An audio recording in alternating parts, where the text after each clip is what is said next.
नमस्कार दोस्तों। आज हम करने जा रहे हैं आरपीएससी 2018 का सेकेंड ग्रेड के पेपर के कुछ क्वेश्चन। जो आरपीएससी 2018 में जो पेपर आया था उस पेपर के कुछ क्वेश्चन मैं आपको करवाऊंगा और लगातार उसके धीरे धीरे करके सारे क्वेश्चन कंप्लीट करवा दूंगा। इस लेक्चर में कुछ क्वेश्चन करेंगे, फिर अगले लेक्चर में फिर कुछ क्वेश्चन करेंगे। इस तरीके से एक पूरी सीरीज चलाएंगे जिसमें हम 2018 ही क्यों, उससे पहले भी अगर जो पेपर आए हुए हैं उन पेपरों को भी हम सॉल्व करेंगे। एक्चुअली जब हम पेपर सॉल्व करते हैं तो हमें एग्जैक्टली सही आइडिया होता है कि पेपर में पूछा क्या जाता है और उनको कैसे सॉल्व किया जाता है। ठीक है। अब बहुत सारे बच्चे हैं जिनका थोड़ा बेसिक कमजोर है, जिनको छोटी छोटी बातें नहीं पता, तो मैं कोशिश करूंगा कि इन क्वेश्चनों को एकदम शुरू से एकदम सिरे से स्टार्ट कर सकूं, ताकि अगर किसी ने बीएड करे हुए 3-4 साल का गैप हो चुका है, बहुत लंबे टाइम से बीएड में काफ़ी लंबा गैप है, मैथ्स को लगभग भूल चुके हैं, उन सबको वो वापस से रिकॉल आ जाए। तो एकदम बेसिक से एकदम शुरू से मैं स्टार्ट करूंगा इनके सॉल्यूशन को। ठीक है, चलिए आइए स्टार्ट करते हैं। सबसे पहला क्वेश्चन था, एक त्रिभुज है, एक त्रिभुज की माध्यिकाएं एक बी है और एक एडी है, और उसके जो शीर्ष है उनके निर्देशांक दिए गए हैं। ए शीर्ष के निर्देशांक है 0b, यानी 0b का मतलब हुआ कि वो वाई एक्स के ऊपर है, क्योंकि x का मान 0 है और x का मान 0 जो है वो वाई एक्स पे होता है। तो ये ए शीर्ष है, ये वाई एक्स पे है, 0 ये मूल बिंदु पे है, एक शीर्ष मूल बिंदु पे है, और एक शीर्ष है वो एक्स एक्स पे, क्योंकि y का मान 0 है। y का मान 0 होने का मतलब ये एक्स एक्स पे। तो एक शीर्ष जो सी शीर्ष है वो तो एक्स एक्स पे है, ये हमारा वाई एक्स पर है, ये हमारा मूल बिंदु पर है। इन तीनों को मिलाने पर त्रिभुज बनेगा। उस त्रिभुज की दो माध्यिकाएं बनानी है, एक है बी और एक है एडी। अब आगे हमें दिया गया बीई और एडी दोनों एक दूसरे के लंबवत है, मतलब दोनों के बीच में 90 डिग्री का कोण बनता है, 90 डिग्री का कोण बनता है। अब क्वेश्चन ये है कि ये सब कुछ है तो बताइए कि लंबवत होने पे कौन सी शर्त होगी, मतलब ए और बी में क्या रिलेशन होगा, ये वाला या ये वाला या ये वाला और ये वाला। ठीक है, उम्मीद करता हूँ क्वेश्चन आपको समझ में आ गया होगा। अब मैं डायग्राम बना के दिखाता हूँ कि क्वेश्चन आपको क्या कहना चाहता है, डायग्राम की भाषा में क्या चल रहा है। देखिए बेटा, सबसे पहले आपको बनाना है एक समकोण त्रिभुज। ठीक है, अब इसमें ये है आपका ए, ऊपर वाला है ए शीर्ष, जिसके निर्देशांक हमें दिए गए हैं 0b, 0,b। फिर हमारा बी शीर्ष है जिसके निर्देशांक है 0,0। फिर हमारा सी शीर्ष है जिसके निर्देशांक है a0। ठीक है, अब यहाँ पे दो माध्यिकाएं खींची गई है, बीई और एडी। एक माध्यिका खींची गई है बेटा बीई, ये माध्यिका का मतलब एकदम बीचों बीच आएगी, एकदम बीचों बीच आएगी यहाँ पे। और एक खींची गई है एडी, ये भी यहाँ एकदम बीचों बीच आएगी। अब ये कहा गया है कि बी और एडी लंबवत है। लंबवत होने का मतलब है कि जो बी और एडी के बीच का जो कोण है, ये कोण ये 90 डिग्री है। तो बताइए इनमें से कौन सी बात सही है।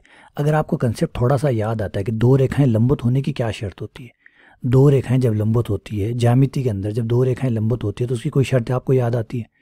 नहीं याद आती है तो देखिए, शर्त होती है m1 इंटू m2 बराबर -1। ये चाहिए, m कौन है? m है ढाल, ढाल, प्रवणता, झुकाव, जो भी नाम आप इसको देना चाहें आप दे सकते हैं। ढाल, झुकाव, प्रवणता, कई नामों से इसको पुकारा जाता है, स्लोप। और ये कैसे निकलती है? ये निकलती है जिस रेखा को आप ढाल निकालना चाहते हैं, इसे m से दर्शाया जाता है। जिस रेखा की ढाल आप निकालना चाहते हैं, झुकाव आप निकालना चाहते हैं, वो जिन दो बिंदु से गुजरती है, बस वो दो बिंदु बता दीजिए।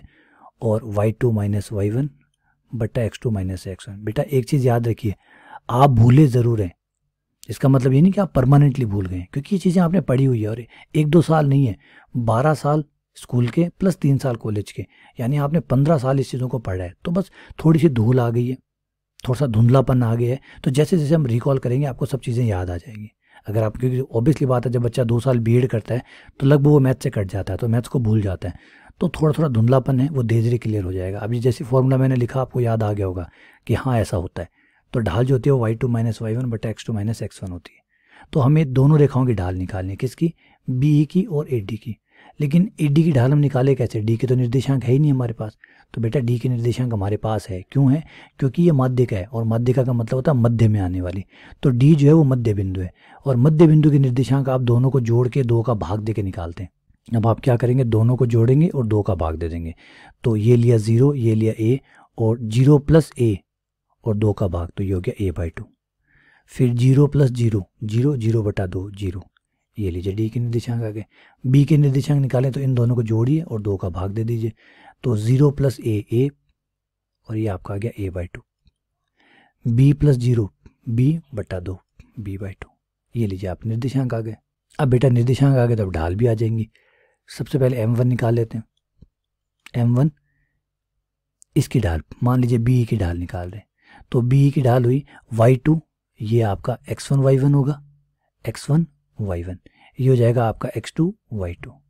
इस बिंदु को आप बोलेंगे x1 y1, क्योंकि आप b की ढाल निकाल रहे हैं तो b बिंदु x1 y1 हो गया, और जो e बिंदु है वो आपका x2 y2 हो गया, और ढाल हो जाएगी आपकी y2 माइनस y1, तो y2 कितना हुआ b/2 माइनस 0, तो ये हो गया b/2 माइनस 0 बट्टा x2 माइनस x1, x2 है a2 माइनस 0, 2 से 2 कट गया, ये आपकी m1 आ गई b/a। अब जैसे आपकी m1 आई है वैसे आप m2 भी निकाल लीजिए। m2 आपकी ढाल होगी ad की ढाल। अब इस बार इनका नाम x1 y1 होगा, इसका नाम x1 y1 होगा, और इसका नाम x2 y2 होगा। दोबारा से y2 माइनस y1 तो 0 minus b, y2 minus y1, x2 minus x1, 2 पलट के ऊपर माइनस 2b बट्टा a। ये लीजिए m1 m2 दोनों आ गए। अब अपनी शर्त लगा दीजिए, m1 इंटू m2 बराबर -1। शर्त है आपके लंबवत होने की, m1 गुणा m2 बराबर -1। m1 कितना है b/a, m2 कितना है -2b बट्टा a बराबर -1। वज्र गुणा कर दीजिए, वज्र गुणा ये ऊपर हो जाएगा -2b², -2b², a² इधर आ जाएगा, -a²। 2 से माइनस आप कैंसिल कर सकते हैं, ये कैंसिल कर दिया, और a आ गया तो इस तरफ अंडर आ जाएगा, √2b², b बाहर आ जाएगा, तो ये हो जाएगा a बराबर b√2, और प्लस माइनस के चिन्ह, क्योंकि आपने अंडू डाला है तो प्लस माइनस। तो आप देख सकते हैं कि आपका आंसर कौन सा आ रहा है, चौथा, ये आपका आंसर हो गया। तो दोबारा से क्वेश्चन को समझाते हैं। तो देखिए कहानी इसमें एक ही थी, वो थी m1 गुणा m2 बराबर -1। इस फॉर्मूले पर बेस्ड थे कि जब दो रेखाएं लंबवत होती है तो वर्ड था इसका, पावरफुल वर्ड जो था वो था लंबवत। ये लंबवत के इर्द गिर्द बनाया गया क्वेश्चन है, और लंबवत होने की शर्त होती है दो रेखाओं की, m1 गुणा m2 बराबर -1। अब m1 m2 कौन, ढाल कैसे, y2 माइनस y1 बटा x2 माइनस x1, और इसका मतलब आपको दो बिंदु चाहिए, दो बिंदुओं का जुगाड़ कीजिए, फिर ढाल निकालिए, फिर m1 गुणा m2 बराबर -1 रखिए, और आपका आंसर आ जाएगा। तो कोई ना कोई वर्ड जो क्वेश्चन का पावरफुल होता है उस वर्ड के इर्द गिर्द ही सवाल को बनाया जाता है। तो बस उस वर्ड को अगर आपने पकड़ लिया और उससे जुड़ी हुई आपको मैथ्स का पता है तो बस वो सवाल सॉल्व हो गया। ठीक है, चलिए आगे बढ़ते हैं, अगले क्वेश्चन पे आते हैं। अगला क्वेश्चन भी बड़ा प्यारा है। ठीक है, इस क्वेश्चन के दो तरीके हैं, मैं आपको एक करके दोनों तरीके समझाऊंगा। तो सबसे पहले तरीके पे आते हैं। क्वेश्चन कह रहा है आपसे कि समीकरण, ये बेटा एक समीकरण है, ये दूसरी है, और दोनों ही समीकरण में x और y है, तो ऑब्वियसली बात आराम से आप x y का मान निकाल सकते हैं। तीसरे समीकरण भी x y का है, तो 3 समीकरण और ऊपर से लिखा हुआ संगत है। बेटा संगत वर्ड जो होता है इसको कहते हैं कंसिस्टेंट। कंसिस्टेंट का मतलब होता है कि आपका जो समीकरण है 2 है 3 है 4 है, उनका कम से कम एक हल है, कम से कम एक हल संभव है, इनका एक आंसर पक्का होगा। अनंत हो सकते हैं, अनंत भी हो सकते हैं, क्योंकि कम से कम का है, कम से कम का मतलब 1 है 2 है 3 है 4 है 5 है डैश डैश डैश, कितने भी हो सकते हैं, आंसर जरूर है इनका एटलीस्ट कम से कम एक आंसर पक्का है। तो अब यहाँ पे देखिए, एक तो सिंपल तरीका है, आपको एकदम जो 10th क्लास वाला तरीका है वो बता देता हूँ कि पहले आप दो समीकरण को लीजिए, एक्स वाई का मान निकालिए, वो एक्स वाई का मान ले जाके तीसरे में रख दीजिए, और के का मान आपको बाहर आ जाएगा। सिंपल तरीका एक, लेकिन थोड़ा सा लेंदी है, लंबा है। लंबा क्यों है, क्योंकि अगर आप ऐसा करेंगे तो पहले आप x का मान निकालेंगे, क्योंकि आपको बहुत सारा स्पेस चाहिए होगा, बहुत सारी जगह चाहिए होगी। दोनों समीकरण आमने सामने रखेंगे, जैसे ये समीकरण पहली समीकरण आपने लिखी 2x + 3y + 5 = 0, फिर आप दूसरी समीकरण सामने लिखेंगे x + ky + 5 = 0, फिर दोनों को घटाएंगे, घटा के पहले x निकालेंगे या y निकालेंगे, फिर y या x से दूसरे वाला निकालेंगे, और फिर x y का मान निकाल के आप यहाँ रखेंगे, फिर उसके लिए k का मान निकालेंगे। तो थोड़ा सा लेंदी होगा। एक थोड़ा सा छोटा तरीका आपको इसके लिए मैं बता देता हूँ, मैट्रिक्स की सहायता से। मैट्रिक्स यहाँ पे बड़ा अच्छा रोल प्ले करती है। आपको याद होगा 12th क्लास में आप समीकरण सिद्धांत पढ़ते हैं, तो उसमें मैट्रिक्स का बहुत इस्तेमाल होता है कि मैट्रिक्स आपके इस काम को बहुत आसान कर देती है। आइए थोड़ा सा मैट्रिक्स का उपयोग करके दिखाता हूँ आपको। kx - 12y - 14 = 0, तीनों समीकरण लिख लीजिए, और इन तीनों समीकरण से आप मैट्रिक्स में कन्वर्ट करिए इन्हें। तो देखिए मैट्रिक्स ऐसे बनेगी, जो गुणांक है पहले उनके, तो x का गुणांक है 2 1 के 2 1 के, फिर y का गुणांक है 3k माइनस 12, 3k माइनस 12। फिर अचर पद का गुणांक है, अचर पद 1 है, 1 का गुणांक है 5, 5 माइनस 14। और अब इसके साथ जो इनसे गुणा होके चल रहा है उनकी मैट्रिक्स, जैसे इससे x गुणा हो रहा है, इससे y गुणा हो रहा है, यहाँ अचर पद 1 मानेंगे अब, क्योंकि 1 से तो हर कोई गुणा हो सकता है, तो x y 1। नॉर्मली क्या होता है, यहाँ z भी हो जाता है, लेकिन अब यहाँ z नहीं है, यहाँ 1 है, तो 1 हो गया, बराबर में आपका 0, क्योंकि बराबर में सब में 0 चलता है, 0 हो गया। अब क्या होता है कि अगर किसी समीकरण निकाय का, यहाँ पकड़ भी लीजिए एक बात, अगर कोई समीकरण निकाय संगत है तो इसको कहा जाता है बेटा ए मैट्रिक्स, इसे ए मैट्रिक्स के नाम से जाना जाता है। और ये जो अज्ञात वाली है इसको एक्स मैट्रिक्स के नाम से जाना जाता है, और बराबर में 0 है ये।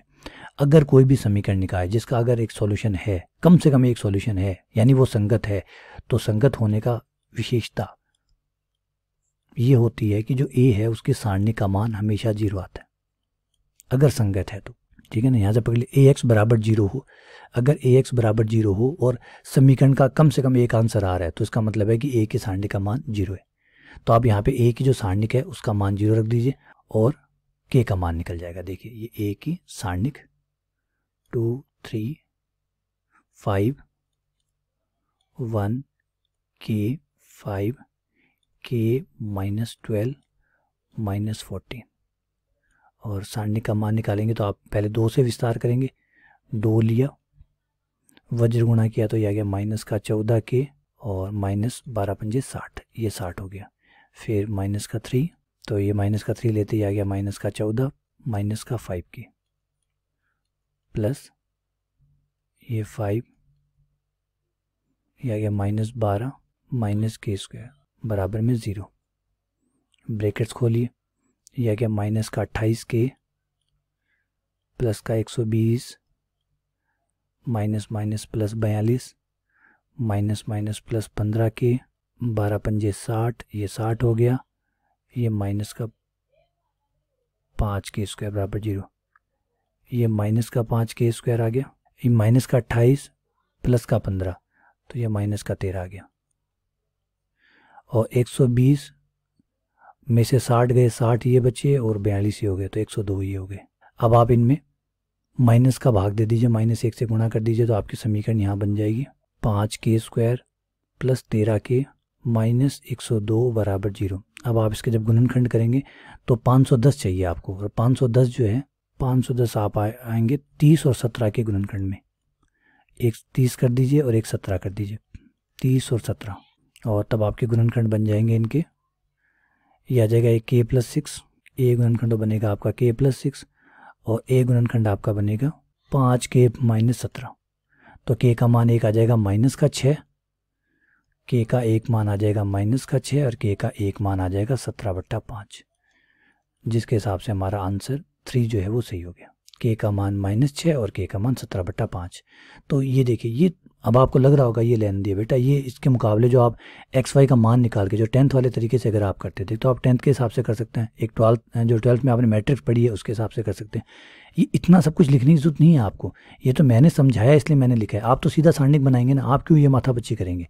आप कोई मतलब 12th क्लास का एग्ज़ाम थोड़ी दे रहे हैं, आप कोई बीएससी का एग्ज़ाम थोड़ी दे रहे हैं, डिस्क्रिप्टिव एग्ज़ाम थोड़ी दे रहे हैं जिसमें आपको खूब सारा लिखना है, खूब सारा लिखेंगे तो खूब नंबर आएंगे।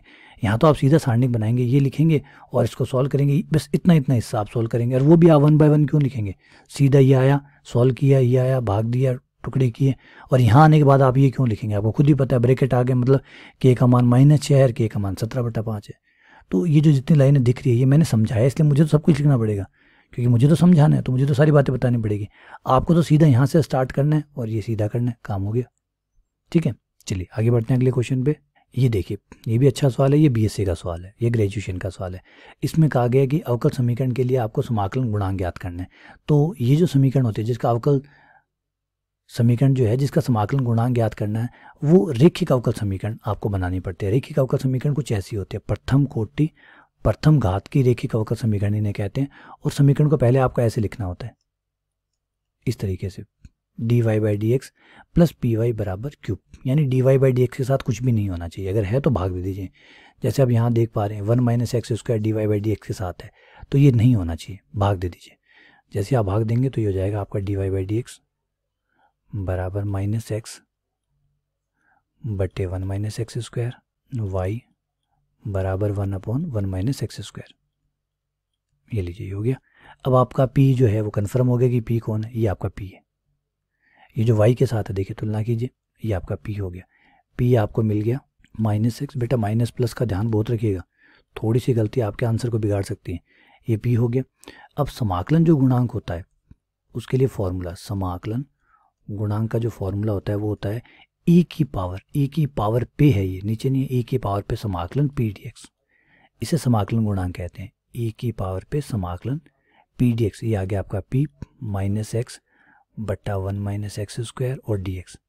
अब यहाँ समाकलन करने के लिए आपको थोड़ा सा मानना पड़ेगा, माना 1 - x स्क्वायर बराबर t, क्योंकि समाकलन तो आसानी से होता नहीं है ना, कुछ तो थोड़ा बहुत करना ही पड़ता है।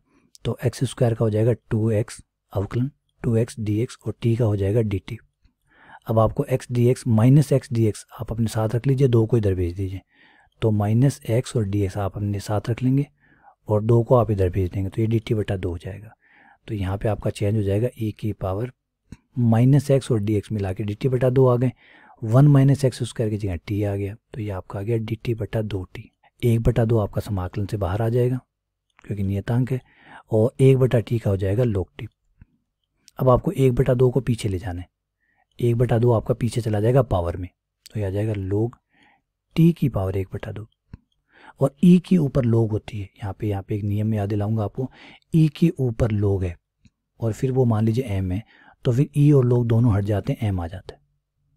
तो e की पावर पे log आया, e की पावर पे log आना चाहिए बेटा, e की पावर पे log आना चाहिए, तो e की पावर पे log है तो आप log हटा देंगे, तो ये बच जाएगा आपका t की पावर हाफ।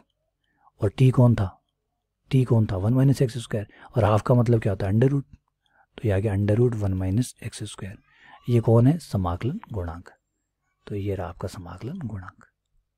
तो ये तरीका है। तो देखिए छोटे छोटे क्वेश्चन है, मैंने पहले कहा, बस आपको अगर थोड़ा सा भी जानकारी है, थोड़ा सा भी आपको पता है, तो आराम से आप क्वेश्चन कर सकते हैं। थोड़ा सा भी आपने अगर अवकलन गणित को जो है, अवकल समीकरण जो है बीएससी फाइनल की अगर बुक को उठा के देखा है, तो शुरुआत की जो पहली प्रश्नावली है उसमें ये आता है।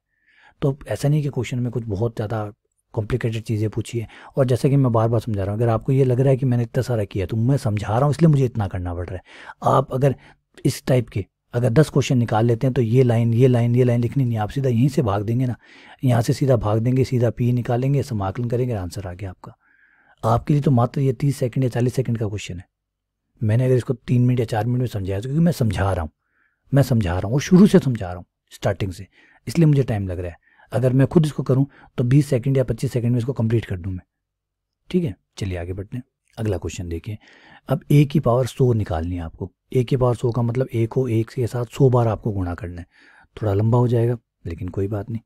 तो पहले 100 तक तो नहीं कर सकते, a स्क्वायर निकालते हैं। a स्क्वायर का मतलब a को a से ही गुणा करना है, तो 1 1 1 1 इंटू 1 1 1, इसको इसके साथ गुणा करेंगे तो साफ दिख रहा है कि जो मैट्रिक्स की गुणा होती है उसमें होता है पहली पंक्ति को पहले स्तंभ से गुणा करते हैं। तो आप ये पहली पंक्ति उठाएंगे, ये पहला स्तंभ उठाएंगे, दोनों की गुणा करेंगे तो पहले से पहला, दूसरे से दूसरा, तो 1 और 1 2 आ गए। फिर पहली पंक्ति दूसरा स्तंभ, तो 1 1 2 आ गए। फिर दूसरी पंक्ति पहला स्तंभ 2 आ गए, दूसरी पंक्ति दूसरा स्तंभ 2 आ गए। तो a स्क्वायर आपका आया 2 2 2। अब आप a क्यूब निकाल लीजिए। a क्यूब का मतलब हुआ a स्क्वायर जो भी आपका आया है उसको आप a से गुणा कर दीजिए। तो ये a स्क्वायर अभी आया आपके पास 2 2 2 2, और इसको आपको गुणा करना है a से, a यानी 1 1 1 1। जब आप इससे गुणा करेंगे तो पहली पंक्ति पहला स्तंभ, तो ये आ जाएगा 4, क्योंकि पहली पंक्ति पहला स्तंभ, तो 2 इंटू 1 2, 2 इंटू 1 2, 2 2 4, तो सब में 4 4 ही आता रहेगा। अब थोड़ा सा आइडिया पकड़िए, ठीक है, मोटा मोटी आपको समझ में आ जाएगा। 4 है, 4 का मतलब है 2 की पावर 2, 2 की पावर 2, 2 की पावर 2, 2 की पावर 2, ठीक है। यहाँ पे है 2 की पावर 1, 2 की पावर 1, 2 की पावर 1, 2 की पावर 1। जब यहाँ पे a स्क्वायर आता है तो यहाँ 1 पावर आती है, जब यहाँ 3 पावर होती है तो यहाँ पे 2 पावर आती है। तो हम नियम समझ रहे हैं कि अगर हमने 4 पावर निकाली, a की पावर 4 निकाली, तो वो आएगा 2 की पावर 3, 2 की पावर 3, 2 की पावर 3, 2 की पावर 3, क्योंकि क्रम चल रहा है। क्रम ये सजेस्ट कर रहा है कि जब यहाँ पे 2 पावर होती है तो यहाँ 1 1 पावर आती है 2 पे। जब 3 पावर होती है तो सब पे 2-2 पावर आती है, तो जब 4 पावर होगी तो सब पे 3-3 पावर आएगी। तो इस हिसाब से हम अंदाज़ा लगा सकते हैं कि जब 100 पावर आएगी, क्योंकि हमें तो ए की पावर 100 निकालना है, तो जब ए की पावर 100 आएगी तो ये 99 आएगा, क्योंकि एक कम आ रहा है। 2 की पावर 99, 2 की पावर 99, 2 की पावर 99, 2 की पावर 99, ये आएगा। और 2 की पावर 99 कॉमन आ जाएगा, तो 2 की पावर 99 को हम बाहर लिख लेंगे। अंदर हमारे पास बचेगा 1 1 1 1, और 1 1 1 जो है वो ए मैट्रिक्स है, तो ये आ गया 2 की पावर 99 इंटू ए मैट्रिक्स, जो कि ये आंसर होगा हमारा। हो गया। तो देखिए ए की पावर 100 नहीं करना, ऑब्वियसली बात, ए की पावर 100 अगर आप करते हैं तो शायद पूरा दिन लग जाए तो भी ए की पावर 100 ना निकले। तो यहाँ क्या देखना था, यहाँ आपको क्रम को देखना था। एक या दो, ए स्क्वायर ए क्यूब निकाल लीजिए, क्रम समझिए कि चल क्या रहा है, क्या विज्ञान चल रहा है, कौन सा पैटर्न चल रहा है। वो पैटर्न अगर आपको समझ आ गया तो फिर आप अगला 100वां पद निकाल लेंगे। तो हमने पैटर्न को समझा, हमने ए स्क्वायर निकाला, ए क्यूब निकाला, और फिर पैटर्न समझ में आ गया। और आपको एक सच्ची बताऊँ, ये जो क्वेश्चन है ये नॉर्मली जब आप अच्छी बुक के निकालते हैं, अच्छी बुक्स अगर आप निकाल लें, स्टैंडर्ड्स की जो बुक अगर उनको निकालें, मतलब जो थोड़ी सी आईआईटी मेंस के लेवल की हो, अगर आप उन बुक्स को निकालें तो इस क्वेश्चन को आपको करने की जरूरत ना पड़े, सिर्फ देखते ही आपको पता चल जाएगा इसका ये आंसर आने वाला है। बिल्कुल क्लियर, सच्ची बता रहा हूँ, क्योंकि इस टाइप के ये जेई मेंस के अंदर लगभग बहुत बार ऐसे क्वेश्चन पूछे जाते हैं। तो ऐसे क्वेश्चन जब आप खूब प्रैक्टिस करते हैं ना, उसका फ़ायदा ये होता है कि क्वेश्चन देखते ही आपको याद आ जाता है, अरे यार इसके भाई बहन तो मैंने निकाले हुए हैं इसके जैसे, क्योंकि एक जैसी सवाल है, ये घूमते फिरते, कभी इसमें कुछ चेंज कर देते हैं, कभी इसमें कुछ चेंज करते हैं, सवाल एक जैसे रहते हैं, ये घूमते फिरते हैं। तो इस टाइप के क्वेश्चन आप जब आप अच्छी बुक निकालते हैं तो उसमें इस टाइप के कम से कम 5-10 क्वेश्चन होते हैं। उनको देखते इसका समझ में आ जाता है, अच्छा इसका भाई है, ये तो वही है जो हमने इस टाइप के 5 क्वेश्चन निकाले हुए हैं। तो देखते ही इसका आंसर समझ में आ जाता है, अच्छा ये आंसर आएगा। ये प्रैक्टिस का फ़ायदा होता है बेटा, प्रैक्टिस का फ़ायदा यही होता है ना। आज विराट कोहली है, वो बेहतर बैट्समैन क्यों है? क्योंकि उसने प्रैक्टिस अच्छी की हुई है। तो सीधा प्रैक्टिस से जुड़ी हुई चीज़ें, जितनी अच्छी आप प्रैक्टिस करते हैं उतना अच्छा आप होते हैं। अभ्यास ही तो आपको बनाता है, तो ये अभ्यास की बात है। तो जैसे आप अभ्यास करते हैं आपकी समझ विकसित होती है, समझ होती है, तो फिर आप जल्दी निर्णय ले पाते हैं, है ना। जल्दी निर्णय तभी तो आते हैं अभ्यास से। आइए अगले क्वेश्चन पे आते हैं। अगला क्वेश्चन बेटा ये फॉर्मूला बेस्ड है। अगर आपको फॉर्मूले पता है तो आप इन क्वेश्चनों कर पाएंगे, अगर फॉर्मूले नहीं पता है तो ये परेशान करेंगे आपको। अब ये कह रहा है कि 2 बल है, एक है P और एक है 2P। तो ये लेते हैं, एक बल है जो कि P है और दूसरा बल है वो है आपका 2P, और दोनों के बीच में जो बनने वाला कोण है वो 120 है। मैंने थोड़ा छोटा बना दिया क्योंकि 120 जो होगा वो थोड़ा इधर जाएगा ऐसे। तो चलिए रफ बना रहे, कोई इशू नहीं है फिलहाल। तो ये 120 डिग्री का कोण है। अब हमें बताना है कि जो परिणामी बल होगा, जो इन दोनों का परिणामी होगा, परिणामी वो कौन सी दिशा में जाएगा, उसका P से कौन सा कोण बनेगा, ये जो फाई है ये कितना होगा। तो बेटा यहाँ पे मैंने पहले कहा था फॉर्मूला बेस्ड है। तो फॉर्मूला जो है वो ये कहता है कि tan फाई, मतलब जो परिणामी बल होता है वो नीचे वाला जो बल है उसके साथ जो कोण बनाता है उसे फाई कहते हैं, और tan फाई बराबर होता है Q sin थीटा बट्टा P plus Q cos theta. और यहाँ पे थीटा कौन है, जो आपका कोण है P और Q के बीच में। अच्छा P कौन है, P तो P है, P तो P है, और Q जो है वो 2P है। एक बल का नाम P होता है, एक बल का नाम Q होता है। तो P तो P दिया हुआ है, Q जो है 2P दिया हुआ है। तो Q की जगह 2P रख दीजिए, साइन थीटा की जगह 120 रख दीजिए, P प्लस 2P कोस 120। कोस 120 साइन 120 का मान होता है √3/2, और कोस 120 का मान होता है बेटा -1/2। 2 से 2 कट गया, ऊपर आ गया √3P, नीचे आ गया 2 से 2 कट गया तो P माइनस P, नीचे 0 आ गया, √3P/0, 0 तो ये अनंत आ गया। और tan का मान अनंत कब होता है, tan का मान अनंत कब होता है, जब हमारा कोण 90 होता है, π/2 होता है। तो हमारा आंसर है 90 डिग्री, 90 डिग्री। तो आप यहाँ देख सकते हैं ये 90 डिग्री रहा। तो ये लीजिए, ये फाइनली ये 5 क्वेश्चन मैंने आरपीएससी के करवाए हैं और 5 क्वेश्चन कंप्लीट करा दिए। और धीरे धीरे मैंने समझाने की कोशिश की। देखिए मैंने कोई भागदौड़ नहीं की, मैंने कोई फटाफट कराने की कोशिश नहीं की, धीरे धीरे समझाएं। लेकिन हाँ, अब ये तो जैसे हम टॉपिक पढ़ेंगे तो उसके बाद ही समझ में आएगा ये फार्मूला कहाँ से आया, कैसे आया। फिलहाल मैंने सिर्फ फार्मूला बताया और कैसे है, कौन है, ये छोटी छोटी जो बेसिक बातें हैं जो ज़रूरी है इस क्वेश्चन को समझने के लिए, वो आपको समझाइए। बाकी जब हम कोर्स करेंगे तो कोर्स में सब चीज़ें आएंगी, ठीक है। तो देखिए इन क्वेश्चनों को समझिए और देखिए कैसा चल रहा है, आरपीएससी क्या पूछती है, आरपीएससी का जो पैटर्न है पूछने का वो क्या है, ताकि आप इस पकड़ को समझ सकें। और मेन चीज़ जो आप तैयारी करते हैं तो और आरपीएससी के पेपर निकालते हैं तो आप देख पाते हैं कि जो आपने तैयारी की है वो उस लेवल की है या नहीं है जिस लेवल में आरपीएससी पूछती है। अगर वो उस लेवल का है तो आप परफेक्ट तैयारी कर रहे हैं, बहुत बढ़िया तैयारी आपने की है।